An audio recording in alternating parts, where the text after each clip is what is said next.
Brother and sister directing team and producer. Janelle directed, Chris produced. Gueits, the Gueits family. Welcome to both of you. Let's get right into it. 13 million voices. My brother's an independent film director, so I know what it takes. How long did you work on this project? I worked on it for 5 years, but the vision of the project really comes from a 10-year journey that my brother and I and our friends exploring Cuba's youth and being able to connect with these young people and be able to tell their stories to the world, and that led us to co-found Roots of Hope. Many of the film protagonists are from the nonprofit and really have courageously been connecting with youth on the island for a long period of time, and this film brings that to light. It's tough to have a conversation, whether it's, obviously here in South Florida, in Miami, about Cuba, about Cuban Americans. Chris, what did you discover along this journey with your sister? Well, I think what we discovered is that while we brought our own perspective to the mix, we also are very much honoring the legacy of our grandparents and of our parents and of the struggle, the immigrant struggle, the exile struggle, but trying to reframe it as well as one that is a hopeful journey that gives us an opportunity, using what we've learned and what we've had the benefit of experiencing in this country, and sharing that with the youth of Cuba. You're taking a look at the trailer video here. Janelle, you were in Cuba many, many times. You went with Juanes for the Freedom Concert.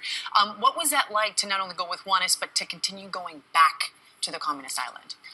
Well, I actually have not been back since the concert. My family is a little bit more concerned about our safety post this concert.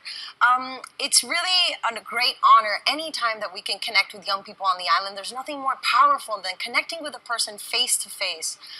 In this particular experience, though, there was a lot of government pressure.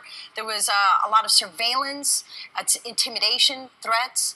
And that led this to be a very, very tense situation, but one that I knew that the world had to see and had to experience, and it all was worth it because at the end of the day, 1.3 million people and 11 million people across the island through their television sets were able to sit around and share a moment together, a moment of peace and hope that an entire generation had never experienced something like this.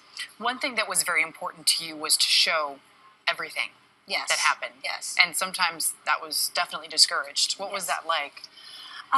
Yes, I have to thank Juanes and the other artists. They really stood up for what they believed, and he did help in key moments, as what was shown in that clip, to make sure that I could film in certain key moments. But it was very scary. There was constantly people taking me, pulling me aside, security agents forcing me away, making commentaries of they're looking for the girl with the camera, things to psychologically intimidate us.